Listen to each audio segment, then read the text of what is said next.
수익률 예시는 아파트 26%의 기준은 3년에 2배가 됐다는 가정이 붙는 거예요. 사실 3년에 2배 오르는 거 작년 코로나 때 아니고는 앞으로 없을 거예요. 3년에 2배 오를 일은 없어요. 뭐 한 5년에 2배? 정말 핫한 곳은 4년에 2배? 그래서 3년에 2배 오르는 일은 없겠지만 그렇게 가정했을 때 3년에 2배가 되는 그 수익률은 연 26%라는 사실 알아두시면 좋고, 그러면 2년에 2배가 되는 것도 생각해 볼까요? 그러면 2년에 2배는 42%로 보시면 돼요. 1년 동안 내가 42% 수익을 낸다면 100원을 1.42 곱하기 1.42 1.42의 2제곱 해주면 200원이 되잖아요. 그죠? 그래서 40%의 수익을 낼 수 있는 게 있다면 내가 가진 돈을 2년 동안 2배를 만들 수가 있어요. 근데 만약에 이제 올해가 지나고 내년이 되면 2023년이 되면 주식으로는 가능할 수 있다. 보죠. 5년에 2배가 되는 것도 있습니다. 5년에 2배가 되는 거는 계산해보면 15%씩 성장하면 5년에 2배가 되는데, 아까도 한번 말씀하셨는데 ETF 중에 SPY라는 ETF가 있어요. 이따 나올 텐데 SPY라는 ETF나 QQQ라는 ETF 둘 다 나올 겁니다. 그 두 가지가 연평균 15% 정도 볼 수 있거든요. 그 15% 수익률을 내고 있는 게 있다면 5년을 묻어두면 2배가 됩니다. 자, 그럼 100원을 15% 곱하기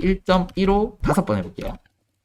3번, 4번 했고 5번 하면 201이 되잖아요. 그래서 15%씩 연평균 성장하는 게 있다면 5년에 내가 가진 돈을 2배를 만들 수가 있어요. 뭐 이런 거죠. 내가 만약에 10년 후에 10억을 만들고 싶다. 그럼 내가 지금 얼마를 몇 프로의 수익률로 해야 이제 10억을 만들 수 있는지 계산할 수 있겠죠. 5년에 2배가 되는 거를 나는 추구한다. 그러면 10년이잖아요. 그럼 10억을 만들려면 5년 후에 5억이 되어 있어야 되겠죠. 5년 동안 2배가 될 거니까. 그럼 2억 5천. 그럼 지금 2억 5천이 있다면 10년 동안 15%의 수익률인 걸 투자를 한다면 10억을 만들 수 있을 것이고, 그러면 난 2억 5천 없는데, 그러면 10억 못 모으는데, 그럼 이제 수익률이 좀 높은 걸로 바꿔야 되겠죠. 그럼 3년에 2배 되는 걸로 나는 해야 되겠네. 그러면은 3년이 3번 지나면은 대충 10년 되잖아요. 3년, 3년, 3년, 9년이니까. 그러면은 2의 3승이 되는 거니까 8분의 1. 지금 1억 한 3천 정도 있으면 26% 수익률을 꾸준히 낸다면 10억을 10년 뒤에 모을 수가 있겠고, 그렇게 이제 계산할 수 있어요. 주식으로 월 5%, 환산하면 연 60%. 물론 올해는 하향 조정해서 월 3%, 연 36%. 뭐 2.5로 해도 돼요. 2.5%, 30% 해도 돼요. 가까운 이익을 낼 수만 있다면 주변 가까운 분들이 특정 주식에서 나 200% 받잖아 라고 해도 별로 부러워할 필요가 없어요. 왜냐면 주변에 200% 올랐다는 분 치고 얼마 했는데 했을 때 아이고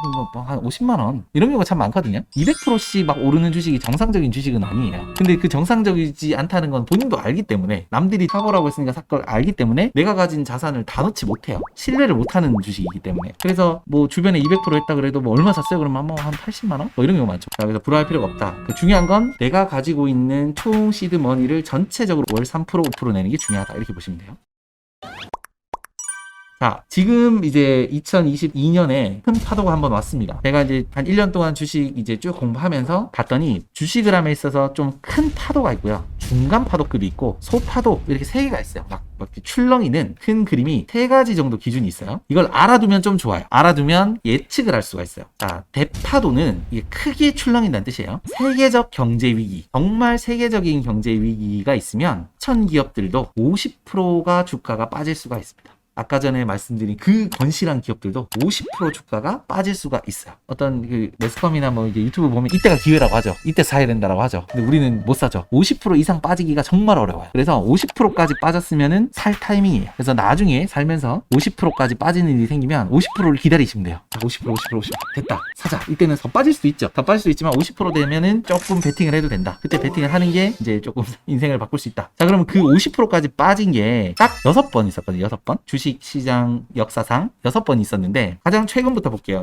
2020년 중국발 코로나19 팬데믹, 물론 지금도 이어지고 있는데 이때 거의 50% 가까이, 어떤 기업은 30% 빠지고 어떤 기업은 40% 빠지고 어떤 기업은 뭐 70% 빠지고 했겠지만 평균적으로 50%까지 빠졌던 게 한 번 있었죠. 근데 그 뒤로 모두의 부동산 영상 보셨다시피 막 올랐잖아요. 오른 이유는 경제가 회복이 돼서 오른 게 아니고 돈을 풀었어요. 망하면 안 되니까 세계 경제가. 미국에서 달러를 풀고 우리나라도 안 되겠네, 환율 지켜야 되니까 우리도 풀고, 모든 나라가 다 푼 거죠. 미국이 푸니까 다 푼 거예요. 자, 근데 그 돈 풀기를 2020년도에 처음 한 게 아니에요. 2008년도 미국발 세계금융위기, 뭐 일명 리만 브러더스 사태라고 해서 이때도 돈을 엄청 풀었어요. 그때도 똑같은 결과였어요. 그래서 이거를 겪은 사람들은 이번에 빠졌을 때 돈 푼다는 얘기 듣고 다 돈을 이제 넣기 시작해서 돈을 많이 벌었죠. 2008년도 그리고 2000년도에 한 번 있었어요. 닷컴 버블이라고 해가지고 뭐 IT 기업들 너무 많이 무조건 뜬다 할 때 있었어요. 이게 2000년도였는데 좀 생각하면 보면 10년마다 큰 위기가 오더라. 이게 이제 이 경제학자들 사이에서는 그냥 약간 암시처럼 10년마다는 큰 위기가 한 번씩 온다. 다음 기회는 2030년이다. 기다려라.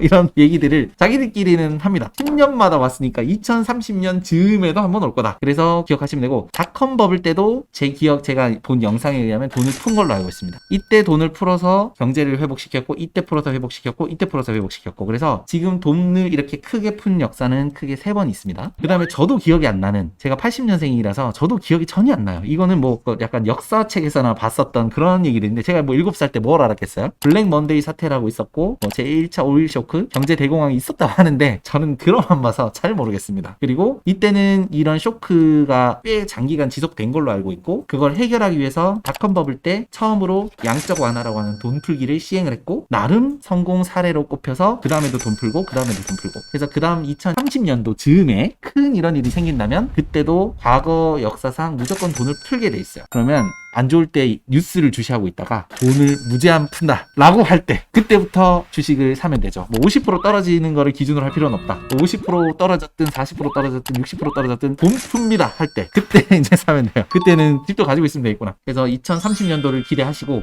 지금은 돈을 걷어들인다고 발표를 했기 때문에 돈을 푸는 거랑 전혀 상관없는데 떨어진 상황이에요. 지금도 한 10% 20%씩 떨어졌는데, 올해는 너무 욕심내지 말고 한 3% 정도 되면 팔고, 또 기다렸다가 또 떨어지면 사고, 이렇게 반복하면 될 것 같아요.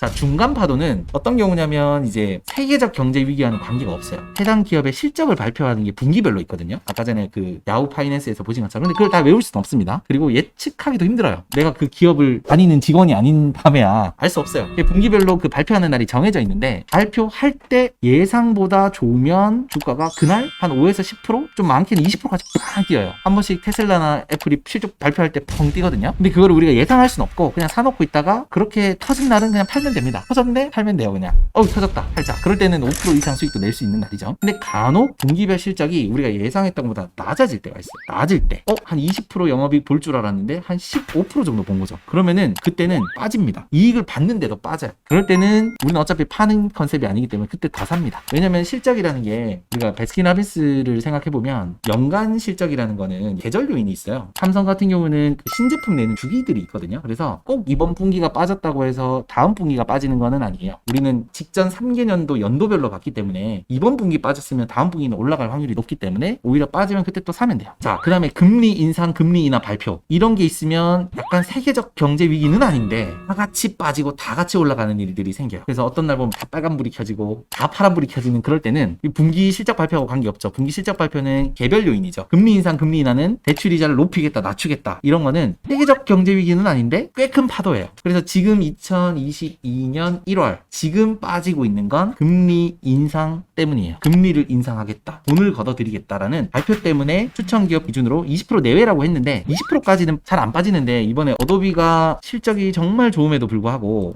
90111215, 그 다음에 오퍼레이팅 인컴도 28324258로 굉장히 급상승했음에도 불구하고 주가가 3개월을 보면 지금 최고가 522에서 지금 511까지로 최근에 많이 빠졌는데, 빠질 하등의 이유가 없고 올라도 시원찮은데 딱 하나, 그냥 금리 인상 발표로 다 같이 빠질 때 빠졌다. 요럴 때 보통 사는 게 맞기는 한데, 이제 이 금리 인상이 한번 발표되고 끝난 게 아니라 오늘 계속 걷어들이겠다, 2월에도 걷어들이겠다, 3월에도 걷어들이겠다 해서 좀 횡보할 가능성도 있지만, 어쨌든 지금은 사기 좋은 타이밍으로 보입니다. 자, 그래서 요런 금리 인상, 금리 인하는 조금 알고 계시면 좋아요. 미국이 올리면 우리나라도 올립니다. 미국이 내리면 우리나라도 내리고, 그것도 알고 계시면 좋고. 그 다음에 소파도는 그냥 항상 존재하는 거, 항상 왔다 갔다 하는 거. 이거는 저희가 보통 5% 내외로 주가가 왔다 갔다 하는데, 이건 저희가 이용하는 대상이에요. 이게 있기 때문에 저희가 우상향 주식이지만 샀다 팔았다는 겁니다. 샀다 팔았다. 그래서 이거는 너무 당연한 거고, 대파도는 2030년을 기대하시고, 중파도는 그래도 예의주시는 하되 금리 인상한다라고 해서 주가가 빠지면 그때는 살 타이밍이기도 하고요. 그 다음에 금리 인하한다라고 해서 오르면 살 타이밍이기도 해요. 그래서 이것도 활용은 할 수 있다, 이런 경우죠. 정말 그래프상 아까 K라인을 그었는데 살 게 너무 없는 거예요. 근데 막 현금 갖고 있으면 조마조마하거든요. 사람이 뭐라도 해야 될 것 같고, 돈 가만히 현금 들고 있자니 좀 아깝고, 그럴 때는 이런 금리 인상 시기를 기다려야 돼. 왜냐면 금리 인상하면 다 떨어지거든요. 그때는 그냥 바바바박 죽을 수가 있어요.